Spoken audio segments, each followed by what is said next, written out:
Alors j'ai toujours détesté me servir de l'ordinateur et parler en même temps parce que ça distrait mon attention et moi j'aime bien, enfin je sais parler mais dès que je dois me concentrer sur autre chose, j'ai des problèmes.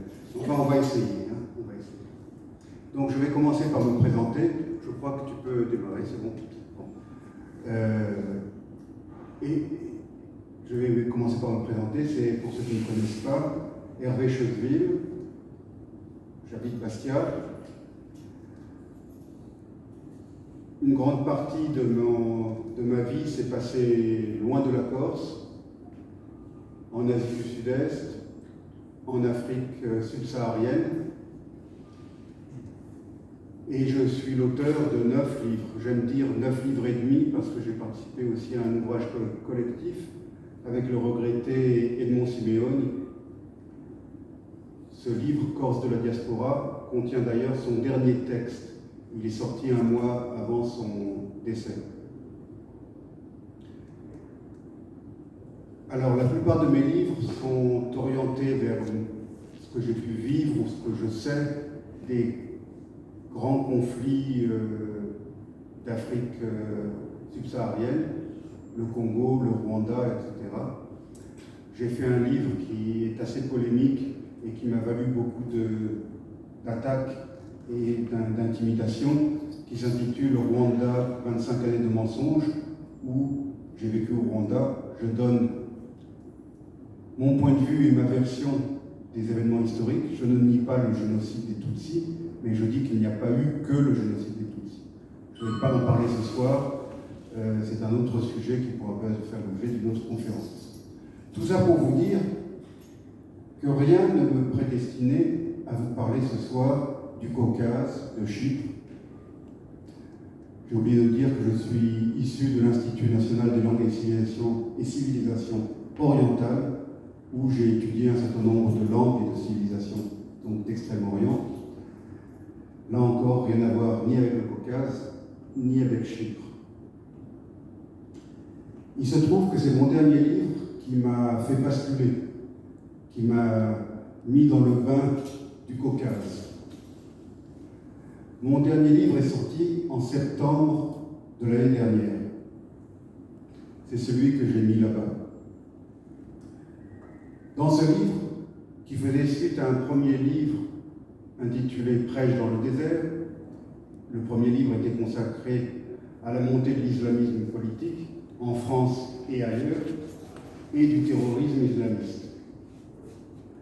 Mon second livre est un peu une suite, même s'ils peuvent se lire indépendamment l'un de l'autre, et ma cible privilégiée dans le second livre, qui s'intitule Nouveau prêche dans le désert, c'est la Turquie d'Erdogan, qui, de mon point de vue en tout cas, mène une offensive multiple, offensive terrestre, en encourageant l'Azerbaïdjan, qui est un peuple, un État frère du point de vue d'Erdogan, puisque c'est un peuple turcophone et proche des Turcs de Turquie, donc en encourageant l'Azerbaïdjan contre l'Arménie, en poursuivant l'occupation et la colonisation de Chypre Nord, et en refusant toute perspective de réunification de l'île de Chypre,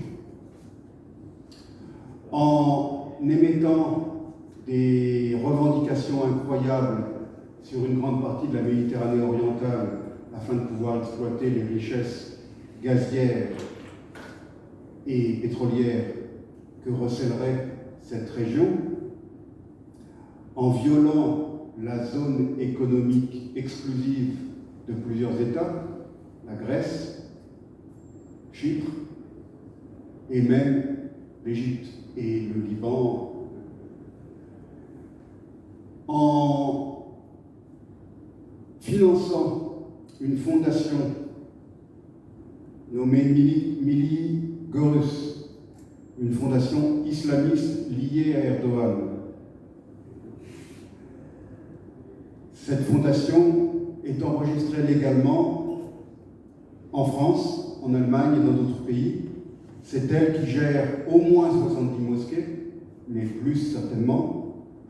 C'est elle qui est à l'origine du projet controversé de grande mosquée de Strasbourg, dont on a beaucoup parlé.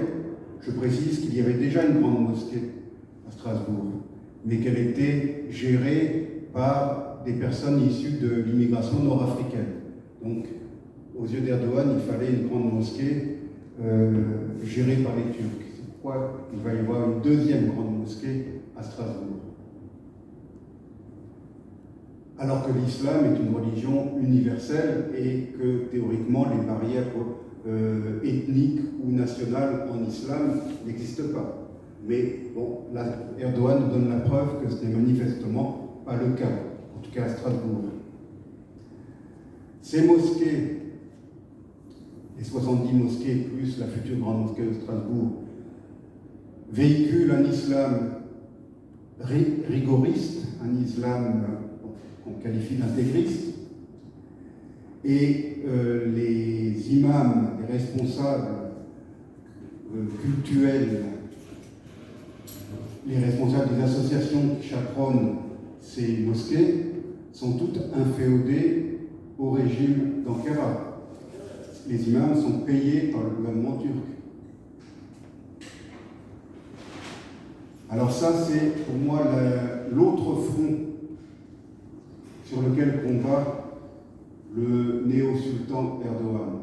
Je vous ai parlé des fronts géographiques autour de la Turquie, mais il y a également un front souterrain, en sous-main, pour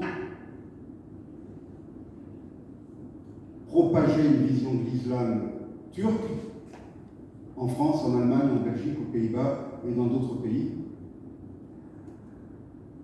Ils font de l'entrisme. Hier, j'étais avec le député François Pupponi, le député de Sarcelles, qui est d'origine corse.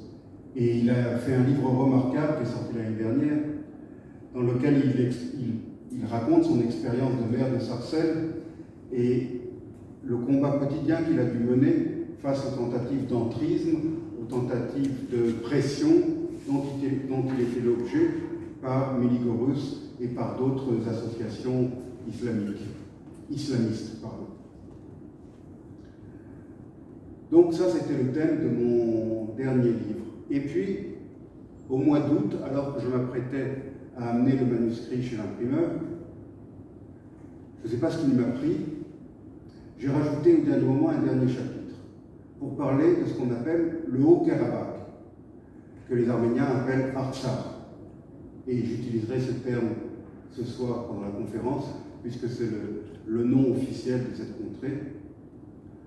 Parce qu'au mois de juillet, il y avait eu des accrochages sur la frontière entre l'Azerbaïdjan et l'Arménie, des petits accrochages, enfin qui avaient quand même fait un certain nombre de morts. Et je me suis dit, tiens, je vais parler du Haut-Karabakh, parce que ça c'est un conflit oublié, personne n'en parle, ça dure depuis 1989 quasiment, et personne n'en parle. Alors j'ai fait un chapitre là-dessus, au dernier moment. Le livre est sorti à la mi-septembre. Fin septembre, l'Azerbaïdjan s'est lancé dans une guerre ouverte contre l'Artsakh et contre l'Arménie, et est passé à la reconquête de ce qu'il considère ces territoires perdus. Donc mon livre est vraiment sorti de manière... Enfin, c'était une coïncidence. Et c'est ça qui m'a mis en relation avec un certain nombre d'Arméniens. Avant cela, je n'avais pas d'amis arméniens, j'en ai beaucoup maintenant. Je n'avais pas non plus d'ennemis arméniens, j'en ai quelques-uns maintenant. J'ai participé à la fondation d'une association en octobre, au moment où la guerre commençait, en octobre 2020, à Bastia. Et je suis parti, on a collecté des médicaments dans toute la Corse, vous avez entendu parler dans la presse, et on a amené une partie de ces médicaments avec nous, avec les deux personnes de l'association dont je viens de parler, et moi-même. On est allé en Arménie, puis on a traversé toute l'Arménie pour aller en Artsakh à travers les lignes russes. J'expliquerai pourquoi tout à l'heure il y a des soldats russes dans cette zone. et nous avons donné ces médicaments à l'hôpital central de Stepanakert, la capitale de la République d'Artsakh. Bon, mais en janvier suivant, j'ai été amené à quitter cette association parce que j'ai constaté qu'il y avait un certain nombre qu'il y avait un manque de transparence manifeste et un certain nombre de choses qui ne me plaisaient pas. Je salue ici la présence de M. Serge Norayan, qui était le vice-président de cette association, qui est d'origine arménienne, mais qui vit en Corse et dont l'épouse est corse. Et c'est avec lui que nous avons créé une nouvelle association qui s'appelle, on l'a surnommé le sigle l'AMICA, ou AMIG en Corse, c'est ami au féminin, mais c'est une sorte de sigle qui signifie Association d'amitié Corse-Arménie. Et M. Norayan est maintenant le président de cette association, c'est le monsieur en la chemise noire qui filme. Et j'en suis le vice-président. Et ensemble, nous avons soutenu une école à Stepanakert, l'école numéro 10. Là-bas, ils utilisent encore le système soviétique qui consiste à numéroter les écoles dans une ville.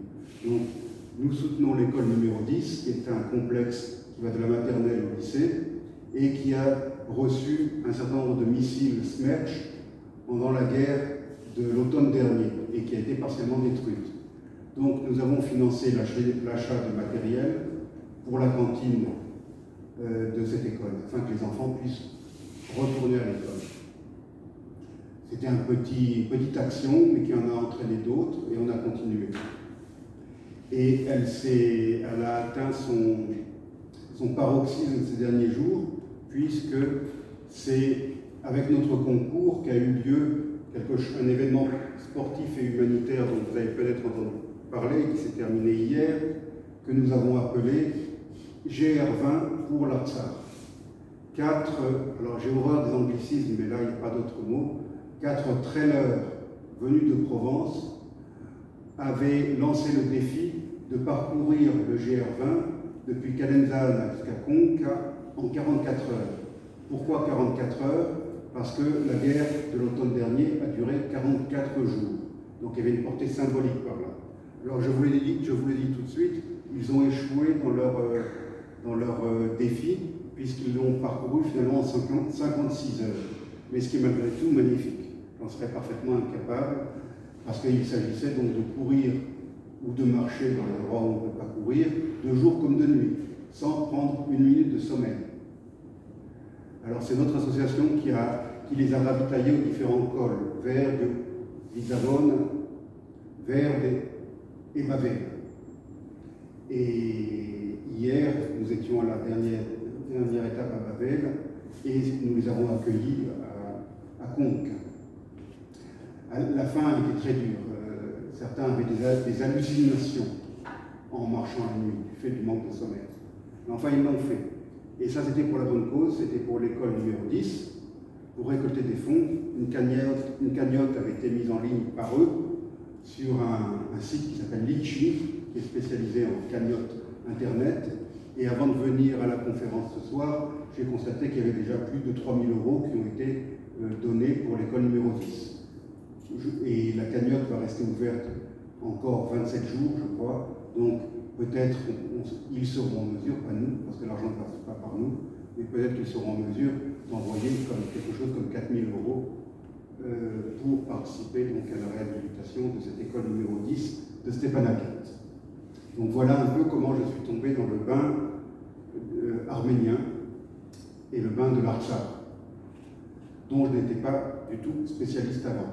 Et j'ai eu la chance, et ça je ne le regrette pas du tout, de m'être rendu en décembre dernier, en plein hiver, en Arménie et en Artsakh, juste après la guerre. Et pour couronner le tout, je suis retourné à Chypre le mois dernier.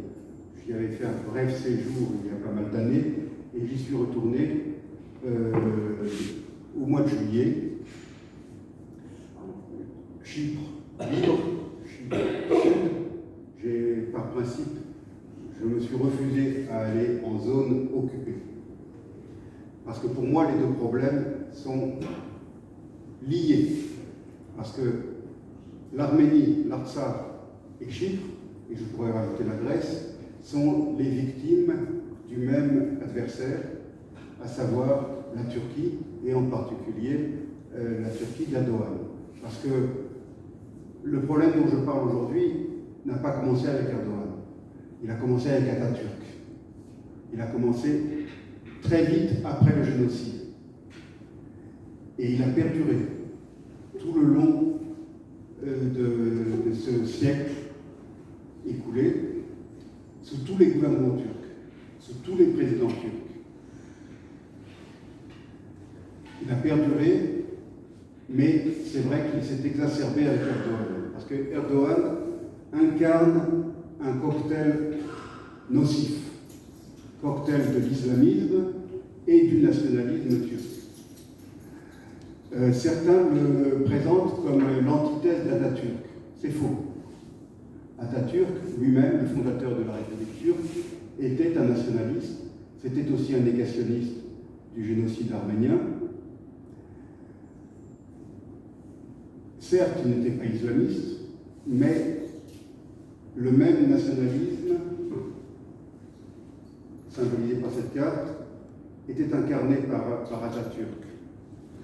Ce qui rend Erdogan peut-être plus dangereux, c'est qu'il a su faire une synthèse entre son islamisme, parce qu'il est issu d'un parti islamiste, et le nationalisme qui était incarné par un mouvement qu'on appelle le nationalisme d'extrême droite, je précise, qui est incarné par les loups gris. Les loups gris, quand Erdogan était arrivé au pouvoir, étaient des adversaires d'Erdogan.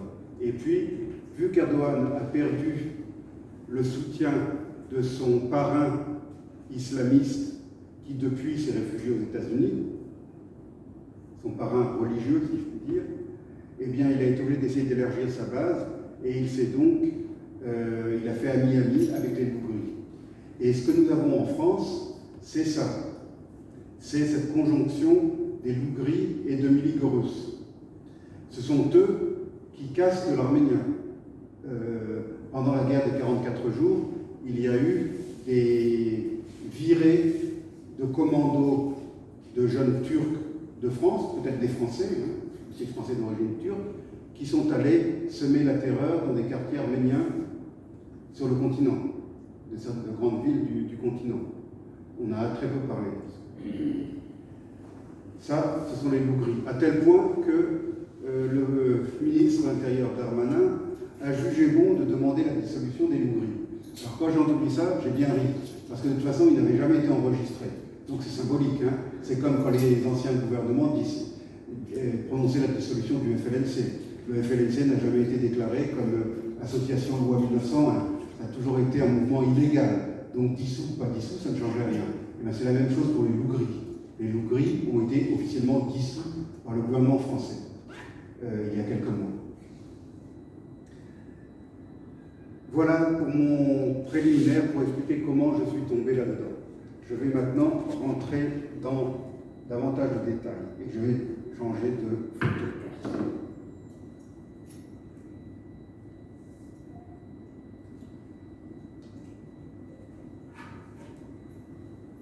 Alors, je vais commencer par l'Arménie et après je parlerai de Chypre.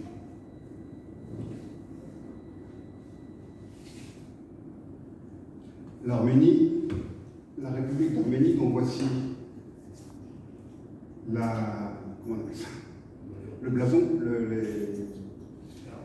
les armes, et vous voyez quelque chose au milieu. Est-ce que vous savez ce que c'est que vous voyez au milieu? Je ne demande pas à Serge, parce que Serge, bien sûr, le sait. C'est le mont Ararat. Et où se trouve le mont Ararat? Le savez-vous? C'est un volcan éteint qui est plus haut que le Mont Blanc. Hein. Où se trouve le mont Ararat? Est-ce qu'il se trouve en Arménie?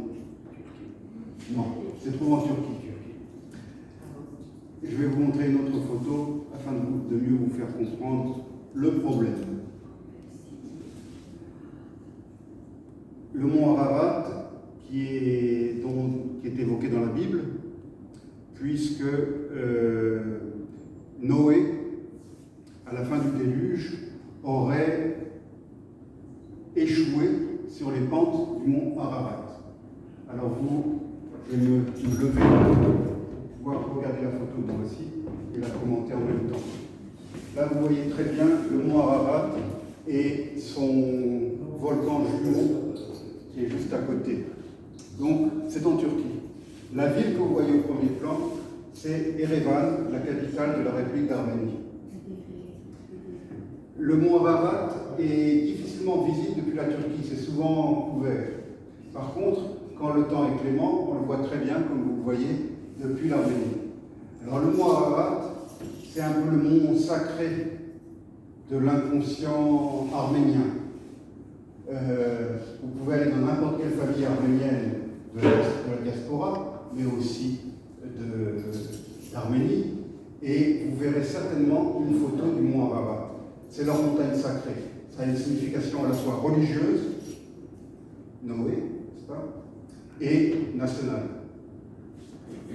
Le mont Ararat, vous le trouvez sur les pièces de monnaie, vous le trouvez, comme vous l'avez vu, sur l'emblème de la République d'Arménie. Et imaginez la frustration de ces Arméniens qui, quand il fait beau, il ne fait pas toujours beau à Yerevan, je dois dire, mais quand il fait beau, voient leur montagne, mais ne peuvent pas y aller.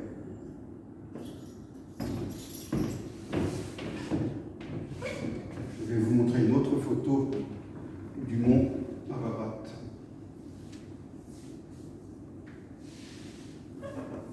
Qui est très belle et qui symbolise beaucoup de choses parce qu'on y voit l'un des multiples monastères qui parsèment la terre arménienne. Ça aussi, c'est l'Arménie au premier plan, et donc c'est la Turquie derrière. Vous voyez ce monastère plus que millénaire, comme on en voit beaucoup dans toute l'Arménie, mais pas seulement. Une capitale historique de l'Arménie s'appelle Ani, A-N-I. On l'appelait, je crois, la ville aux 1000 églises, n'est-ce pas, Serge? Je parle sous ton contrôle. Cette ville aux 1000 églises, classée au patrimoine mondial de l'UNESCO, se trouve au bord d'un canyon, au fond duquel il y a une rivière. Et cette rivière forme la frontière entre la Turquie, la frontière actuelle, entre la Turquie et la République d'Arménie. Donc là encore, les Arméniens aperçoivent quelques églises de leur côté de la frontière, mais ils ne peuvent pas aller dans leur capitale historique, Ani, puisque c'est la Turquie. Et la Turquie l'a fait enregistrer à l'UNESCO sur la liste du patrimoine comme patrimoine turc. Ces églises sont en ruine, naturellement, puisque la ville est déserte, c'est un site archéologique.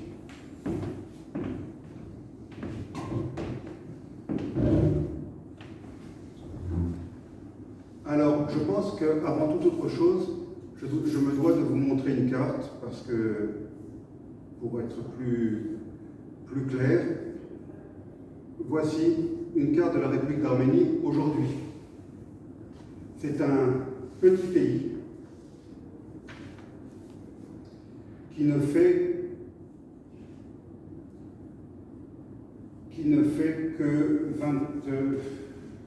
34 000 km², je crois, je vérifie tout de suite. 29 743 km². Donc c'est quoi? C'est 3-4 fois la France.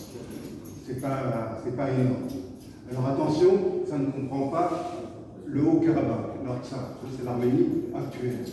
Alors comme je l'explique tout le temps, ce que vous voyez là, c'est un lambeau de l'Arménie historique, qui a été un pays immense par le passé.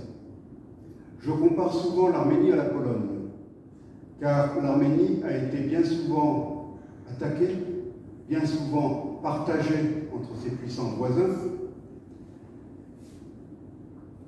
et ce qui subsiste de l'Arménie aujourd'hui, c'est la partie qui était tombée sous l'orbite russe puis soviétique. Donc c'est un morceau de l'Arménie orientale. La plus grande partie de l'Arménie occidentale, se trouve aujourd'hui en Turquie. C'est tout le nord-est de la Turquie, c'est l'Arménie historique. C'est là où a été commis le génocide de 1915. Alors, pour compliquer les choses, l'Arménie est prise prise en sandwich avec son voisin qui lui est hostile, l'Azerbaïdjan, et cette exclave, j'ai bien dit exclave, ça s'appelle une exclave, bon, c'est une enclave qui appartient à un État en dehors des frontières de cet État. Donc le Nakhitchevan, que vous voyez là, est une exclave azerbaïdjanaise qui se trouve entre l'Arménie et l'Iran et qui a une petite frontière avec la Turquie. Ça faisait partie de l'Arménie historique. Il y a un siècle, il y avait encore une grande proportion de la population du Nakhitchevan qui était arménienne, ethniquement, et chrétienne. Aujourd'hui, il n'y en a plus du tout. Ils ont dû prendre la fuite et se réinstaller en Arménie proprement dite. Parce que sous l'Union soviétique, ça avait été rattaché à l'Azerbaïdjan. Tout l'héritage patrimonial, église, cimetière, Rajkar. Les Rajkar, ce sont des stèles, d'immenses stèles sculptées à motif chrétien avec une croix, avec un motif représentant la croix, mais pas seulement, qui parsemaient le Nakhitchevan comme il parsème l'Arménie. Ils ont été tous rasés par l'Azerbaïdjan dans les années 90. C'est pas vieux, après la fin de l'Union soviétique, afin d'effacer toute trace du passé arménien du Nakhitchevan. Donc, cette province du Syunik, qui est la province la plus méridionale de l'Arménie, se trouve aujourd'hui prise en sandwich entre deux parties de l'Azerbaïdjan. Et le président de l'Azerbaïdjan ne cache pas son intention d'obtenir une concession territoriale, par la force s'il le faut, afin de reconnecter les deux parties du territoire azerbaïdjanais. Et cette province du Syunik est très utile à l'Arménie, car elle donne, elle a une frontière avec l'Iran. Alors bon, je ne dis pas seulement du bien de l'Iran actuel, mais il faut reconnaître que l'Iran a été relativement sympathique envers l'Arménie, parce qu'il se méfie de l'Azerbaïdjan et de la Turquie. Parce qu'il y a davantage d'Azéris en Iran qu'en Azerbaïdjan.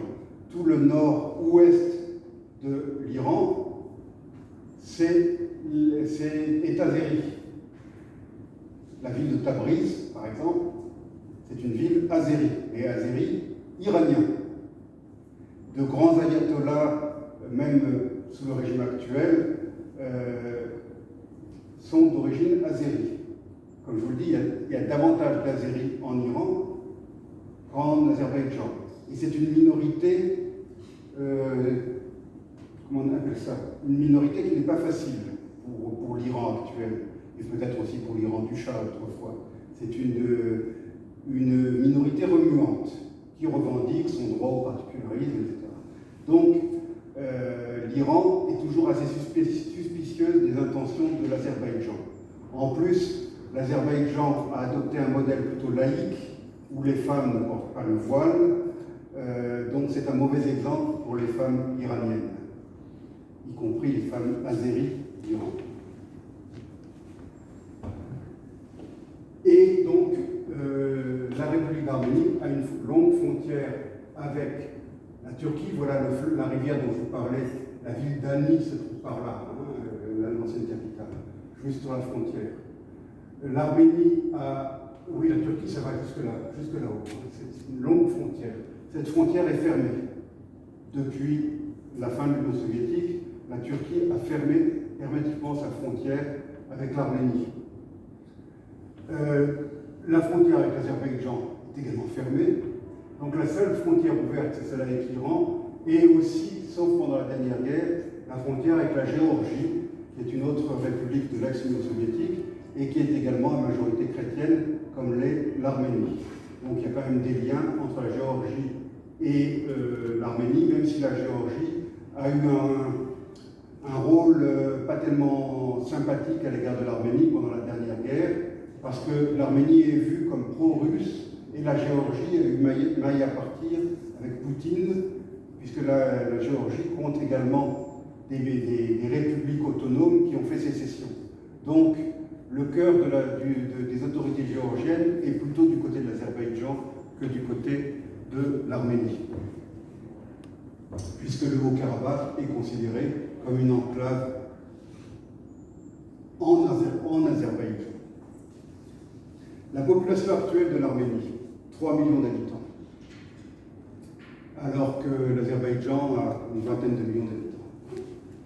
Et la population est en voie de diminution, parce que les jeunes Arméniens actuellement n'ont qu'une seule idée en tête, c'est partir en Amérique, en Europe occidentale. Il ne faut pas oublier qu'il y a une diaspora énorme. Là, c'est un point commun que je ferai avec Israël et le peuple juif. Voilà une carte du monde qui représente tous les pays où il y a des minorités arméniennes. Donc la couleur la plus foncée, c'est plus d'1 million de citoyens d'origine arménienne. Et la France se situe dans un rouge un peu plus pâle, mais ça c'est de 500 000 à 1 million. Donc c'est quand même une minorité très importante. Vous vous souvenez sans doute de Patrick Devedjian, le politicien, de Charles Aznavour, le chanteur, et de tant d'autres. Et cette diaspora a atteint la Corse, puisque des rescapés du génocide sont arrivés en Corse après la Seconde Guerre mondiale. Certains y ont fait souche, d'autres n'y ont fait que passer. Le chanteur Patrick Fiori est lui-même un corso arménien, et bien d'autres.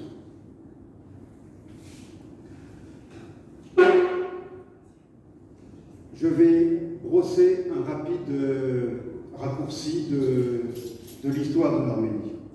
Savez-vous que le vin, que nous apprécions tous, je pense, le vin aurait été inventé, entre guillemets, en Arménie 4000 ans avant Jésus-Christ. Donc nous, qui sommes si fiers de nos AOC, eh bien, on a beaucoup à apprendre des Arméniens. J'ai eu l'occasion, je vous l'avoue, de boire du vin en Arménie. Il est excellent. Et les vignes poussent au même endroit qu'il y a que 4000 ans avant Jésus-Christ. La plus vieille entité étatique arménienne se nommait Urartu. Et elle existait, elle a fait son apparition dans l'histoire en 860 avant Jésus-Christ. 860 avant Jésus-Christ. Je vais vous montrer une carte de l'Urartu. Voilà. Donc toute la zone sombre, c'est l'antique Urartu. Ça, c'est le lac de Van, qui se trouve actuellement en Turquie. La mer Noire là-bas. Et ce royaume d'Urartu, donc, se trouvait, on l'appelle aussi royaume de Van, parce qu'il se trouvait autour de la ville actuelle de Van, en Turquie, en Turquie actuelle. Il y a eu un second royaume, le royaume d'Erebuni, c'est-à-dire l'actuel Erevan, fondé par le roi Ardishti Ier en 782 avant Jésus-Christ. Puis, ça a été la première d'une longue série, il y a eu des invasions assyriennes, parce que la grande puissance de l'époque, c'était les Assyriens. Donc, l'Arménie a disparu une première fois du fait des invasions assyriennes. Au VIe siècle avant Jésus-Christ, est apparu un nouveau royaume arménien, le royaume de Yervantuni, qui a lui-même été éradiqué par les invasions perses. Quand je dis perse, je ne parle pas de l'islam, bien sûr, on est encore avant Jésus-Christ, de l'Empire perse antique. En 240 avant Jésus-Christ est apparu le royaume de Sop, qu'on appelle en français Sophène, qui a subi les invasions séleucides en 201 avant Jésus-Christ. En 189 avant Jésus-Christ, l'indépendance a été retrouvée. Et c'est là qu'il y a eu un certain nombre de grands rois, en particulier Artachès Ier, et surtout le règne du grand Tigrane, que les Arméniens appellent Tigrane le Grand, qui a régné de 95 à 55 avant Jésus-Christ. Alors je crois qu'il est temps que je vous montre une carte du royaume de Tigrane.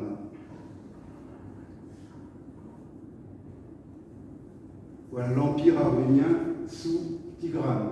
Vous voyez qu'il allait de la mer Caspienne à droite jusqu'à la mer Méditerranée, le Liban et la Palestine actuelle. Parce que ce qui est à Chypre, ça a été plus ou moins sous contrôle de l'Arménie de l'époque, mais ça n'a pas été intégré à l'empire arménien.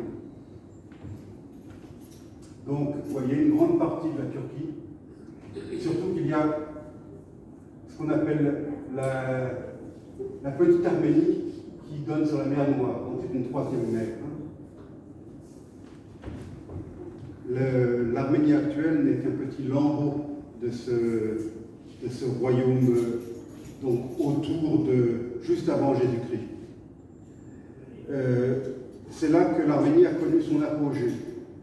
L'apogée, c'était la première puissance au Moyen-Orient durant ces années-là. Les Parthes, autres grandes puissances montantes, et les Arméniens se sont alliés pour lutter contre les Romains, qui étaient en pleine expansion. En 20 avant Jésus-Christ, un protectorat romain a été imposé sur l'Arménie. En 64 après Jésus-Christ, les Romains se sont retirés. En 298 après Jésus-Christ, il y a eu le traité de Nicidis entre Rome et la Perse sassanide qui a reconnu la souveraineté d'un roi arménien sur l'Arménie proprement dite, le roi, alors je ne sais pas comment on le prononce, Serge, Tardat III. Voilà. Par contre, précisez bien qu'à l'époque de la carte, l'Arménie faisait 500 000 km². Au moins 500 000 km², effectivement. Alors, le royaume du roi Tardat III était considéré, enfin, satisfaisait la méfiance des Romains et des Perses, car il servait d'état tampon entre les deux impérialistes. Alors, 300, retenez bien cette date, année capitale dans l'histoire de l'Arménie, c'est l'année où le royaume d'Arménie a adopté le christianisme comme religion d'État. C'est le premier État au monde à l'avoir fait, bien avant l'Empire romain. Le deuxième, vous savez qui est le deuxième État qui a adopté le christianisme? L'Éthiopie. Donc vous voyez que le christianisme a ses berceaux bien en dehors de notre chère Europe occidentale. Et ces deux pays ont eu un destin un peu similaire, Arménie et Éthiopie, et ils sont toujours très attachés à leur église chrétienne. En 303 eut lieu la première partition, il y en a eu beaucoup, de l'Arménie entre ses voisins, cette fois-ci entre Rome et la Perse. Et cette division, je dirais, a subsisté au fil des siècles, même si l'Arménie a fait des réapparitions historiques à plusieurs reprises, elle a subsisté puisque aujourd'hui elle existe encore. L'Arménie orientale, qui est l'Arménie actuelle issue de l'Union soviétique, et l'Arménie occidentale, qui est en Turquie. Donc cette division a perduré, je dirais, au cours de l'histoire. Autre date très importante, 405. Qu'est-ce qu'une langue? Une langue, pour être reconnue comme langue, il y a beaucoup de langues orales.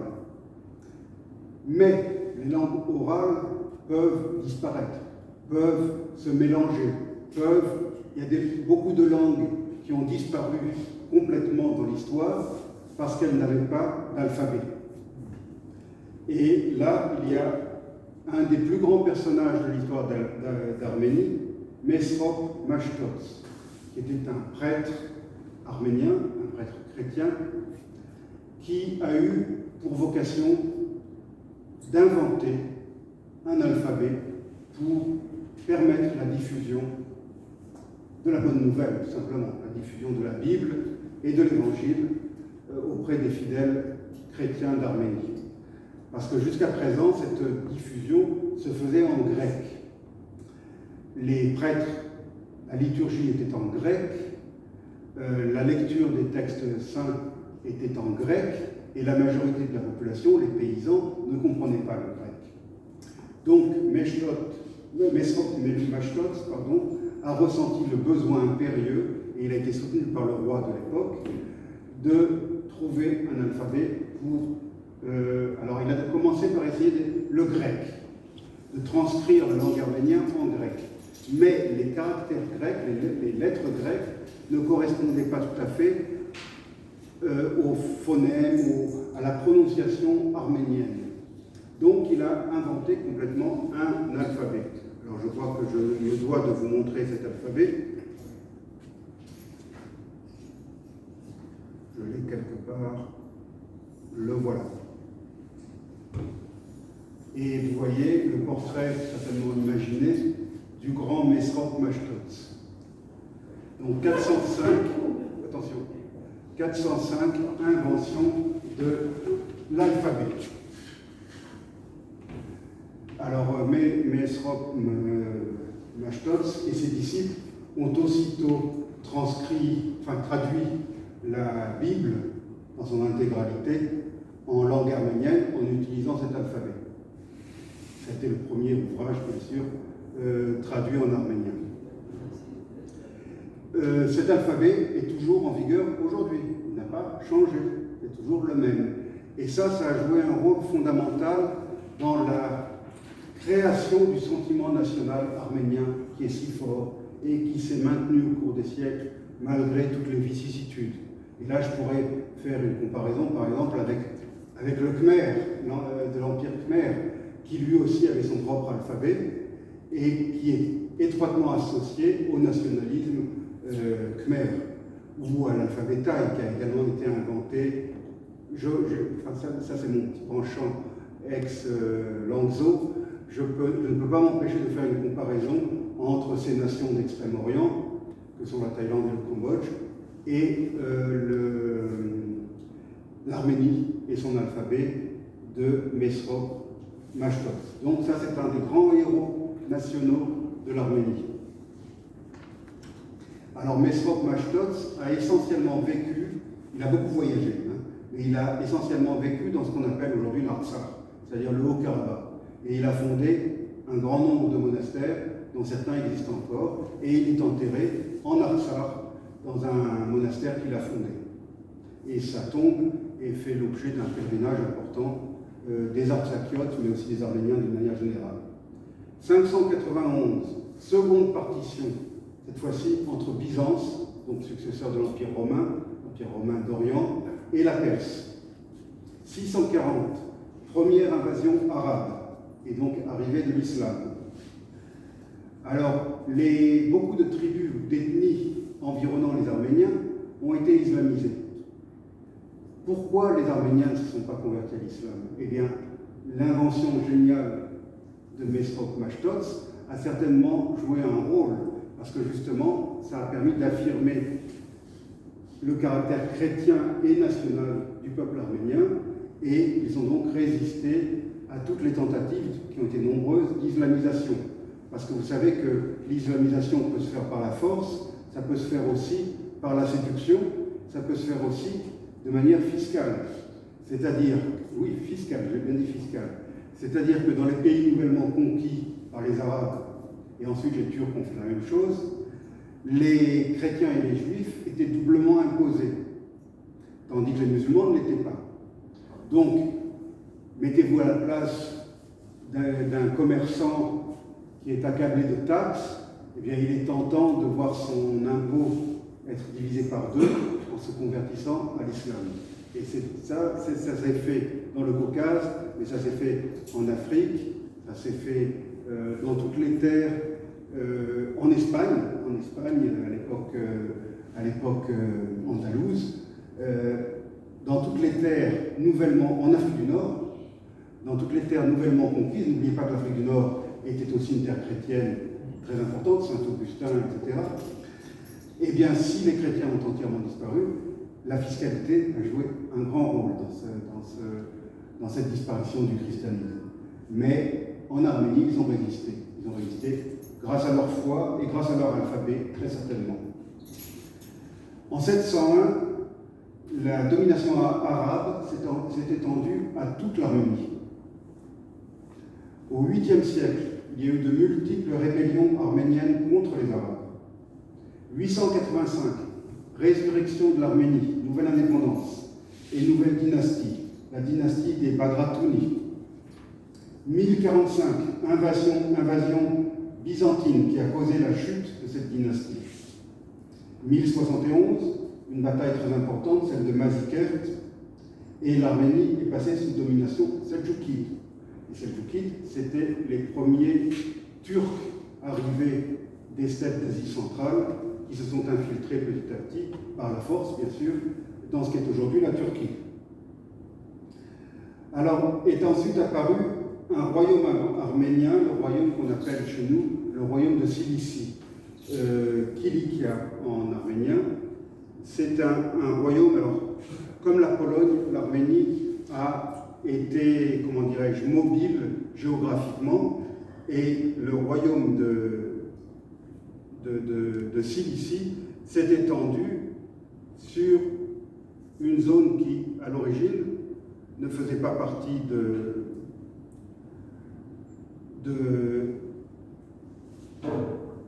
Oui, alors ça c'est l'Arménie à l'époque arabe. Je vous montre maintenant le royaume de Cilicie. Voilà, c'est le sud-ouest, le sud-est de la Turquie actuelle, le nord de la Syrie, le nord du Liban. Ce royaume est intimement lié aux croisades. Il y a eu des relations étroites entre les seigneurs, enfin, les conquérants croisés et les rois de Jérusalem et les différents princes du royaume de Jérusalem et ce royaume d'Arménie. Pas ça que je vais vous montrer. Donc, ce royaume arménien de Cilicie, il a duré très longtemps. Il a duré de 1080 à 1375. Et il a été dominé par une dynastie qui a connu de grands rois, comme par exemple Lévon II, et qui a eu des relations avec les Lusignans. Je reviendrai sur la famille Lusignan quand je parlerai de Chypre tout à l'heure, parce que il y a eu donc des mariages, ce qui fait que le dernier roi d'Arménie cilicienne était Léon VI, qui est devenu roi en 1373, juste avant la fin de ce royaume, et qui a tenté de résister aux invasions mongoles, nouveau venus les Mongols, et qui a dû s'exiler, s'est exilé en France, et donc ce dernier roi était à la fois issu de cette dynastie dont je viens de parler, et de la dynastie des Lusignans. C'était un fils du seigneur Arnaud, seigneur de Tyr, un Lusignan. Et Léon VI est enterré à Saint-Denis. Je vais vous montrer une photo de son gisant à Saint-Denis. Il est mort à Paris. Le voilà. J'ai dit Léon VI, mais c'est Léon VI ou Léon V. 6, c'est le voilà. Donc voilà une photo du gisant de Léon VI, pardon, que vous pouvez voir à Saint-Denis, dans la nécropole royale, près de Paris.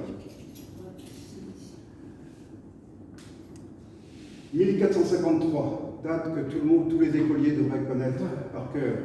Chute de Constantinople, peut-être plus importante que 1492. Malheureusement, on connaît davantage 1492 que 1453. C'est la chute de Constantinople et la création de l'Empire ottoman, qui devait durer jusqu'en 1920. À l'époque de la chute de Constantinople, au XVe siècle, l'Arménie était sous la domination de tribus nomades turques. Quand je dis turc, ne comprenez pas l'adjectif moderne turc de Turquie, parce que les Turcs, c'est une grande famille, qui va depuis la Chine, depuis le Xinjiang, jusqu'à la Turquie actuelle. Il y a des tribus Turcs qui parlent des langues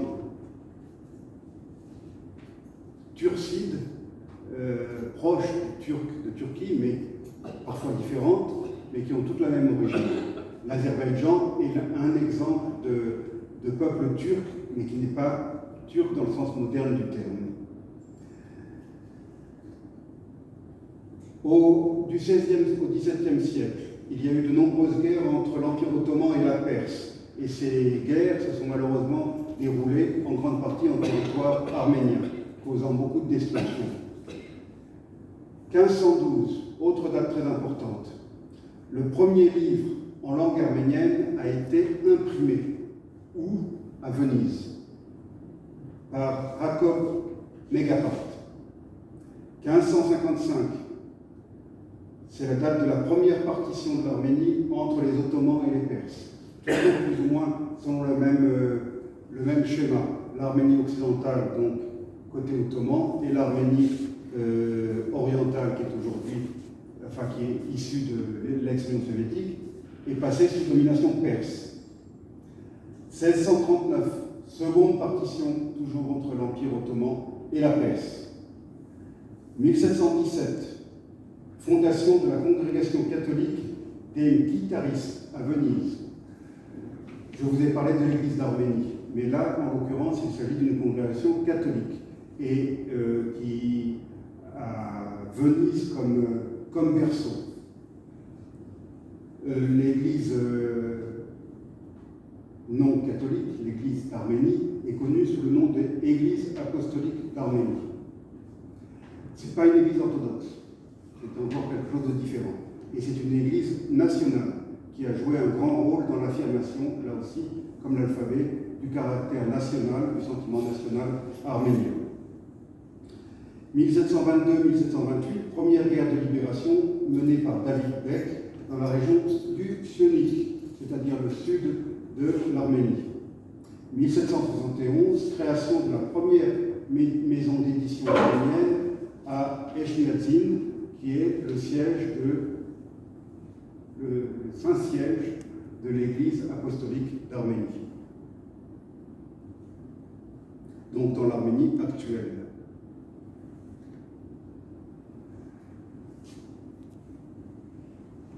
Là, on voit bien la différence, enfin la partition entre l'Empire ottoman et la Russie. La ligne rouge marquant la frontière entre l'Empire ottoman et l'Empire russe. Donc tout ce qui est vert est passé sous contrôle, ou est demeuré sous contrôle ottoman. Tout ce qui est jaune, de différentes couleurs, enfin de nuances jaunes, est passé sous contrôle russe. Je vais d'ailleurs un peu vite parce que c'est donc en 1804-1813 qu'a eu lieu la première guerre russo-persane et que la Russie a annexé le Karabakh, l'actuel Artsakh. En 1826-1828, deuxième guerre russo-persane, l'Arménie orientale, donc couleur jaune, a été annexée par la Russie, par l'Empire russe. Le premier journal en langue arménienne a été publié en 1794. Vous n'allez jamais deviner où est-ce qu'il a été publié. Il a été publié à Madras, en Inde, parce que la diaspora arménienne était très importante à Madras. En fait, ce qu'on observe tout au long de l'histoire de l'Arménie, c'est que l'activité culturelle a été bien souvent beaucoup plus abondante dans la diaspora qu'en Arménie même. Parce que, comme vous l'avez compris, l'Arménie a souvent, pour ne pas dire toujours, été le théâtre de multiples guerres et servi de champ de bataille à ses voisins, avec des destructions et avec son cortège de malheurs, où les gens pensaient à survivre, à manger, plutôt qu'à construire des églises ou à écrire des livres. Donc, heureusement qu'il y avait cette diaspora mondiale, même à Madras, pour permettre la survie et l'épanouissement de la culture arménienne.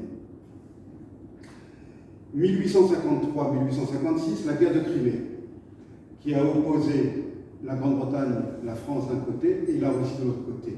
Mais Grande-Bretagne et France étaient alliés à l'Empire ottoman. Et ils ont donc débarqué en Crimée. Ils ont gagné sur le front de Crimée, mais les Russes ont gagné sur les champs de bataille secondaires, c'est-à-dire en Arménie. Les Russes ont réussi à pénétrer en Arménie occidentale.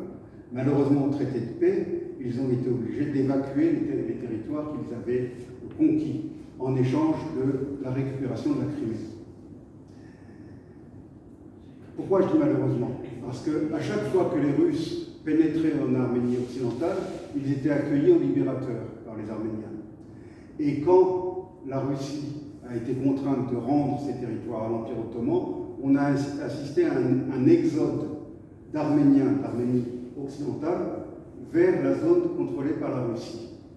Alors ça, c'est un grand malheur, mais c'est aussi peut-être une bénédiction, parce que tous ces gens qui ont fui à l'époque, eh bien, leurs descendants, leurs enfants ou leurs petits-enfants ont échappé au génocide de 1915.